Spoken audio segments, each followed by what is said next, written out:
Hey, I'm Alex Radcliffe from Board Game Co., and this video has nothing to do with Zombicide. I mean, despite the box over here, this has nothing to do with Zombicide. In fact, if you saw the thumbnail or the title for this video, you know it's already about the best small games I own. I haven't figured out the exact title. We'll figure that out because it was going to be called the 10 best small games I own, the 10 tiniest best games I own, except it's no longer 10, and none of those titles are particularly amazing. We'll figure out the details later, but this has nothing to do with Zombicide.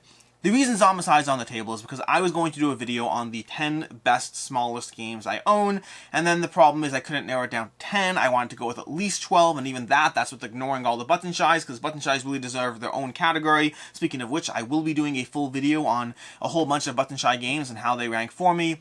But then I realized that it was almost more amusing if I made them all fit into a box. So if I put these all into a Zombicide box and stored all of them in here, well, this is basically where I'm at in terms of a travel collection that's very, very, very worthy of paying attention to, at least in my opinion. This is not the same thing. I did a travel bag video recently. This is not the same thing. This really is the 10 best smallest games I own that fit into a Zombicide box. Maybe I'll title it that.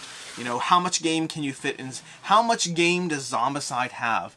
How much game, how much can you really get out of $600 worth of Zombicide? I don't know. I'll figure out the title later. Let's go ahead and dive into this. Timestamps as usual down below. I'm just going to start pulling things out of this box in terms of what I think is the best combination of size to game that you can get out of a variety of different games. These are all fantastic experiences that I highly recommend. For the most part, the price point on these are going to be very affordable, very reasonable. The nature of smaller boxes is they often are associated with smaller price points. And so let's start going through them by ignoring all of the button shy games I have over here. I have a few button shies I have. We're going to ignore Sprawlopolis, we're going to ignore Food Chain Island, we're going to ignore Rove, we're going to ignore Skulls of Sedlec, and we're going to ignore Circle the Wagons. And when I say ignore, I mean I've talked about most of these games plenty in the past, and I will talk about them extensively in a full roundup video of button shy games that I've played, some that I like, some that I don't like. But I don't want to overdo it, and I don't want to talk about these too much, so just what I will do is I'll go through my favorites of these. I'm pretty sure the order is going to be Skulls of Sedlec being my favorite button shy game to date, followed by Circle the Wagons being an incredible experience, followed by Sprawlopolis being such a good game that really holds up, although Rove is a solo puzzle that is going to be a strong contender for overtaking Sprawlopolis over time, and then finally Food Chain Island, my least favorite of these five, but strangely comforting and a lot of fun to actually go through this little solitaire puzzle of, well, basically managing the food chain. Again, we'll go through these more in detail in another video. I couldn't not include them in this category, but they're also going to be, well, getting their own category more so. More so is probably the wrong terminology there. From there, I'm going to do another bit of a throwaway over here. This is going to be specifically my version of Love Letter, specifically The Hobbit. Love Letter, The Hobbit, a print-and-play version of Love Letter. And it's my throwaway because I don't actually love Love Letter. I do find Love Letter to be a good game that gives you a good degree of game for the size it has. I'm going to have my tokens, I have my cards, and honestly the tokens I can proxy with really anything else. Love Letter is a classic for a reason. Love Letter has become a modern classic with like 7 million different versions and spin-offs of how it goes. The basic idea of the game is playing cards, trying to be the last man standing, so to speak, as you take out the opponents as you try to go through narrowing down to get to the princesses in typical Love Letter, but this game's a little different in the way it works and the way it applies in terms of the theme that this one has on top of it. But overall, I like Love Letter. I haven't played it in a while, but it's a good game that I consistently bring with me when I have that aspect of a group that it'll work with, and because of the sheer size. This takes up nothing at all, and so it's, well, easy to jump to, easy to toss in a box or whatnot. But from there, let's go into my actual picks over here. The actual games that I narrowed down as far as picking the best of the best as far as small box games. I tried to avoid the general 2-player Cosmos size boxes, things like Jumbo, Paris, Seven Wonders Duel. While amazing in their own rights, I have too many of them that would become eligible for this list if I included them, and so for the sake of not having too many games, I made that the cutoff. And I think the biggest box I probably have here is probably Gone Shone Clever, which we'll get to soon enough. But let's start with Ghosts of Christmas, a fairly recent addition to my small box collection of games. Ghosts of Christmas, I have a full review of this one. It's a fantastic trick-taking game. Trick-taking as a genre is a genre that I theoretically don't like. I say theoretically because within this box over here, I already have 2 trick-taking games, so maybe I do like it, and I am on a bit of a journey to try to see more trick-taking games and whether they work for me or don't, and I have definitely found that trick-taking I definitely dislike. I definitely don't dislike it as much as I thought I disliked it, and I'm finding some real gems that I'm incredibly appreciative of, while also finding some that are merely okay. In fact, now that I think about it, Claim is another two-player trick-taking game that would arguably be in this box, except I have the big box version of it, which definitely doesn't fit here. But Ghost of Christmas. It's trick-taking, plays well at 3 and 4 players. I think it only plays 3 and 4 players, only plays in 3 and 4 players, but plays well at both those player counts. And it gives you this aspect of playing tricks into the past, present, and future, giving you a whole new spin on the trick-taking genre, while maintaining a lot of classic aspects such as predicting your bets, betting on what your bet will be, and trying to lock things in there. Although because it has those simultaneous tricks, it also has a bit of a mind game of trying to potentially shift the dominant suit of a trick as you go through it. Incredibly accessible game. It sounds complicated when you explain it to people, but it's very easy to pick up and teach. It's very easy once you get in that first round. It's incredible. It's just such a good game. This has become one of my new favorites as far as small box games. And we do have a few, well, newer favorites here, just because of the nature of I do tend to be biased towards newer stuff. And to that end, we also have Radlands. Now, this is another one that has a big box and a small box. I will be getting my hands on the big box, but for right now, I have the small box, and I'll probably keep it because it's just so travel accessible that this will probably be my go-to for travel, and this one will, not this one, the bigger box of Radlands when I get it, will probably be my, well, go-to for keeping on my shelf over here. But Radlands is a two-player game, self-contained from Roxley Games, that gives you, first of all, gorgeous art, gorgeous theme, but gives you a lot of variety and tactical planning as you go through a two-player lane battling, base battling system as you play down your bases and then try to basically take down your opponent's bases before they take down yours. You're going to be doing that by playing cards to your actual grid over here. You're going to be playing events that you'll be managing. You're going to have your selected starter bases that will all have their own unique abilities, and then you have cards that you can be discarding for their actual value over here. You can be trashing cards effectively for their top corner that has a little bit of a quicker effect. You don't have to earn the resources to pay for it, but you don't get as much out of it. But then knowing when and how to apply those, when it's useful to be able to get that extra point of damage, to accelerate an event a little further. There's a lot of strategy and tactics in Radlands. Definitely has become one of my new favorites, a new classic in my collection. And from there, going to an older one, a very, very older one. And we have a good mix of party-ish or lighter, gateway, all these different categories in this box. You can really get a lot of game in this box. We have Friday. Friday is going to be my go-to solo game, one that has stood the test of time. We have Sprawlopolis, we have Rove, we have other solo puzzles, but Friday is likely, I think Friday might be my first solo game I ever played, and once you count the category of modern design and not, you know, playing solitaire with a deck of cards. Possibly it was Space Hulk Death Angel, the card game, possibly. Either way, when I first got into solo games, Friday and Space Hulk were two of the first ones, and I decided solo gaming was not for me. Fast forward a few years, and I started playing other solo games, including Spirit Island, which is the game that got me into solo gaming the way I look at it now. I mean, solo gaming is not my default, but it's certainly my immediate backup, and I enjoy diving into solo experiences. Friday is incredible. It has stood the test of time. It's one that I tend to pull it out and get a few bouts in, and then, you know, put it away and start diving back into it, you know, a year later or whatnot. So it's in that kind of rotation of I slightly forget about it, and then I remember how much I enjoy it and pull it out and play it. But it's a deck building game which you're trying to weed your deck from the get-go. You're trying to be mindful of your deck, trying to intentionally lose and be able to to cull the cards in your deck that will hurt you as you try to basically survive. You're dealing with escalating threats of these cards that will be coming at you, and ultimately you're trying to take down the pirates at the end of it. It's a solo game. Your goal is to survive, and then there's a point scoring measure. I usually focus more on the survival, but it is a game that if you play it enough and you're good enough that you can actually survive, you will want to escalate to that point scoring aspect, because you can score a lot of points if you play this well, and you can keep escalating the difficulty, throwing more and more hazards, more and more aging cards into your starting deck. Friday is a phenomenal game from Friedman Fries. Solid experience. From there we have possibly the smallest game once you exclude Button Shy, which is Herbaceous, specifically the Pocket Edition from Pencil First Games. Herbaceous is a game that I reviewed the original, the bigger box version a while ago. This is basically a game of trying to, well, pot your herbs. You're basically going through a bit of a sequence of laying down cards and trying to gather the herbs at the right time before your opponent takes them, because you only have 4 potting actions the entire game.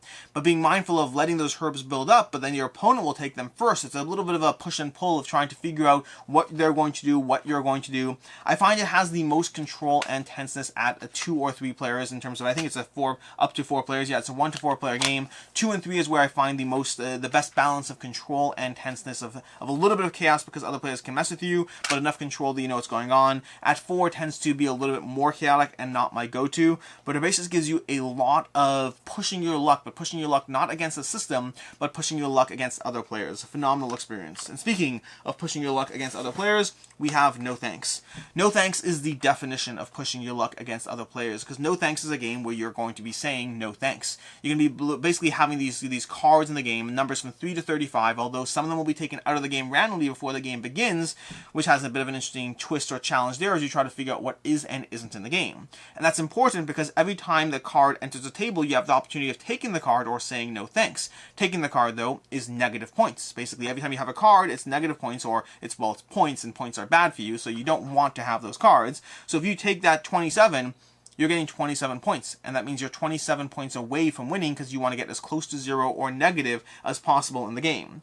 The balance is whenever you don't take a card, you have to give in a chip. The chips are all worth negative points to you, and so you want to be mindful of you're giving up your negative points, which are good, in order to not get the giant chunk of positive points, which is bad.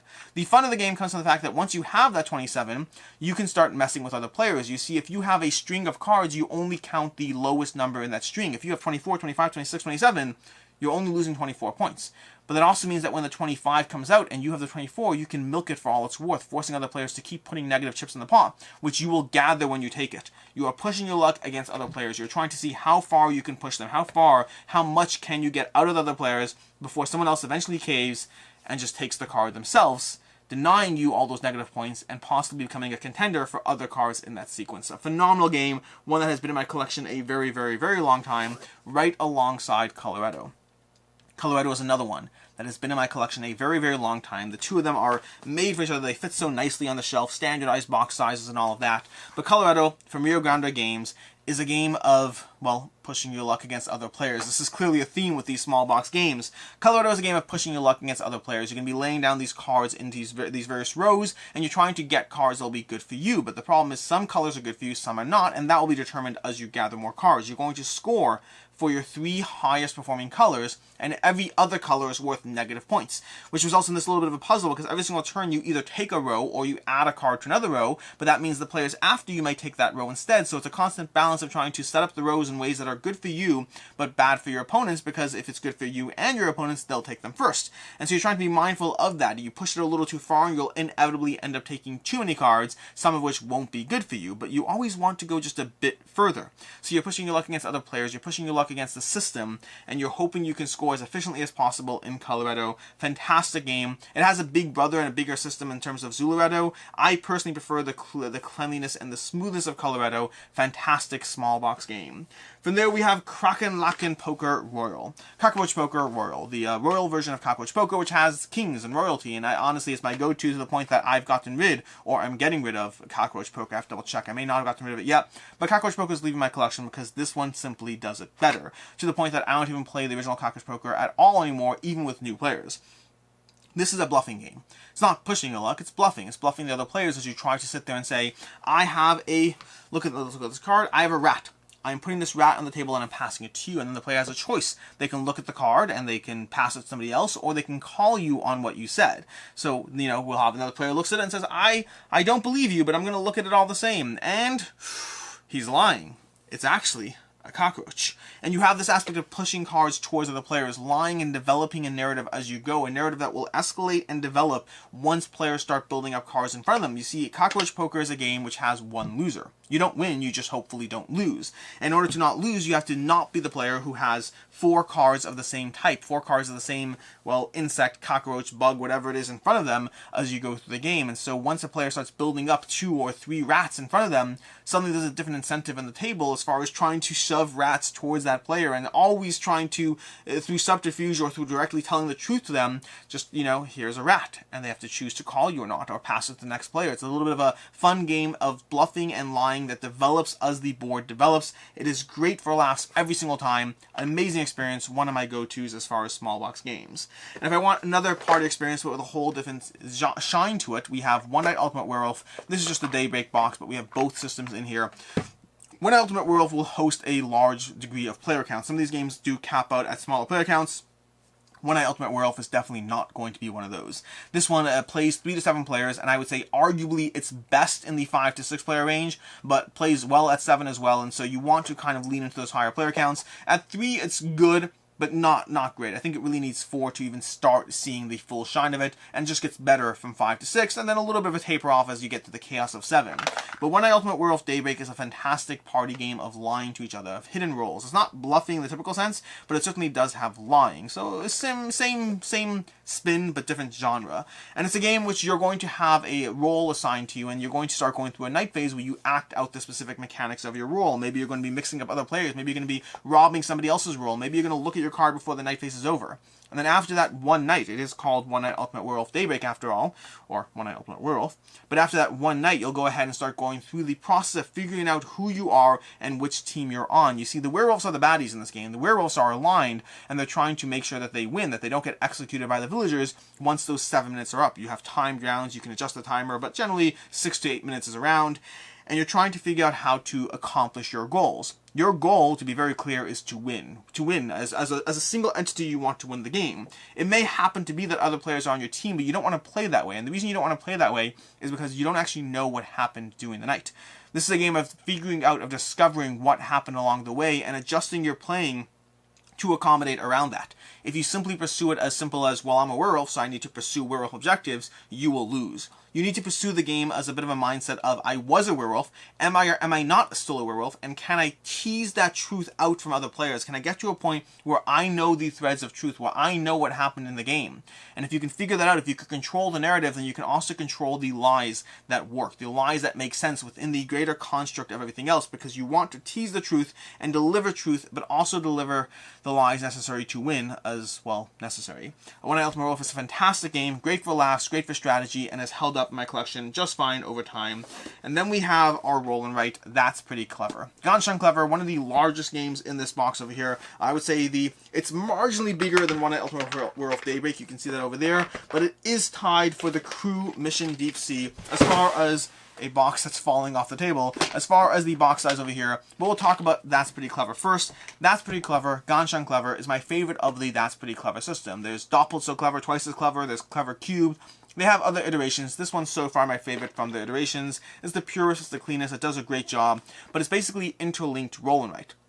Fantastic game, fantastic experience in which you're going to be rolling dice and then assigning them to various tracks. And there's 5 different tracks, and they're trying to cascade bonuses from one track to another to score as many points as possible. And it's fascinating to me in the sense that I've had games where you score just over 100 points and call it a day, and then I've had games where you score 300 plus points. Something about the way you cascade your tracks, the way the dice roll, the way you can play around with the various bonuses you require, and the degree of efficiencies you can get, the differences between a good game and a bad game, and That's Pretty Clever. It is phenomenally amazing. It's not my favorite roll and write ever, but it certainly is my favorite roll and write within the box size that you see over here. Hadrian's Wall, in my opinion, does it better, but Hadrian's Wall is a bigger box. This is amazing, accessible, a great roll and write that stuck around for a long time, and that I have the other versions as well. This one just happens to be my favorite from them.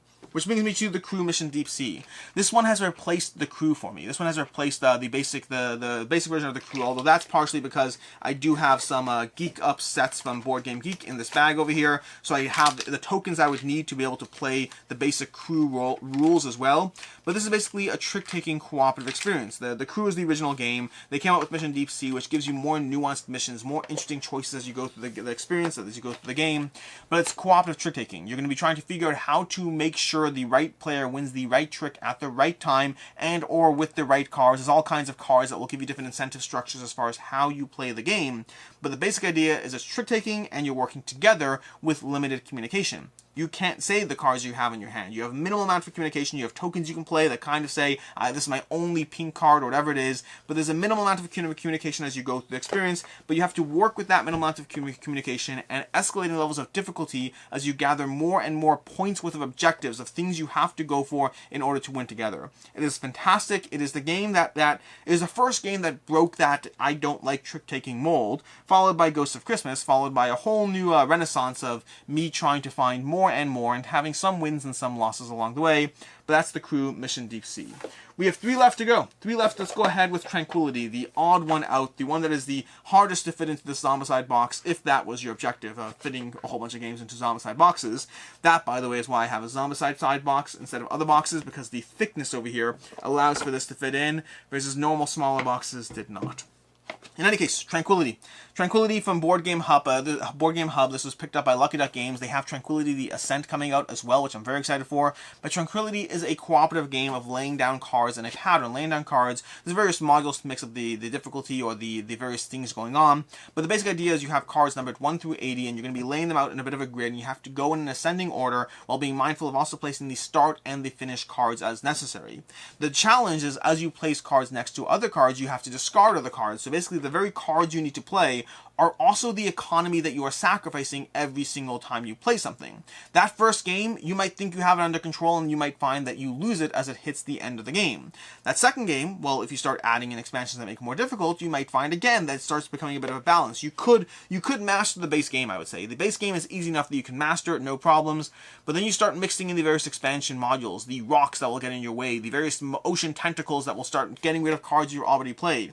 The modules add to the difficulty, and you'll have to be more and more precise with how well you place your cards, with how well you communicate, again, without actually communicating, but how well you are mindful of each other's moves and plans and tactics so you discard the right cards, because once you discard a card, it is gone forever. It is calming, it is peaceful, it is amazingly fun to go through it. I have really been enjoying Tranquility from, well, Board Game Hub and Lucky Duck Games, which means we have 2 more.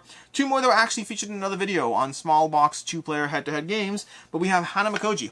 Hanamikoji, which is one of my favorite 2-player head-to-head games, and one that really holds up. I have a whole bunch of games in this genre, but honestly, I'd get rid of a lot of them if it meant I got to keep Hanamikoji. I still need to play Geisha's Road. I haven't dived into that one yet. That's the newer version of it. But Hanamikoji is a fantastic game of trying to basically go for a bit of a tug-of-war over the various geishas in the row. You're going to have geishas numbers 2 through 7. You're trying to score either 4 geishas or a certain number of points worth of geishas before your opponent does. It's a game that you can win in a single round, but far more often you end up going towards 2 or 3 rounds. I find 2 is the most common number for me.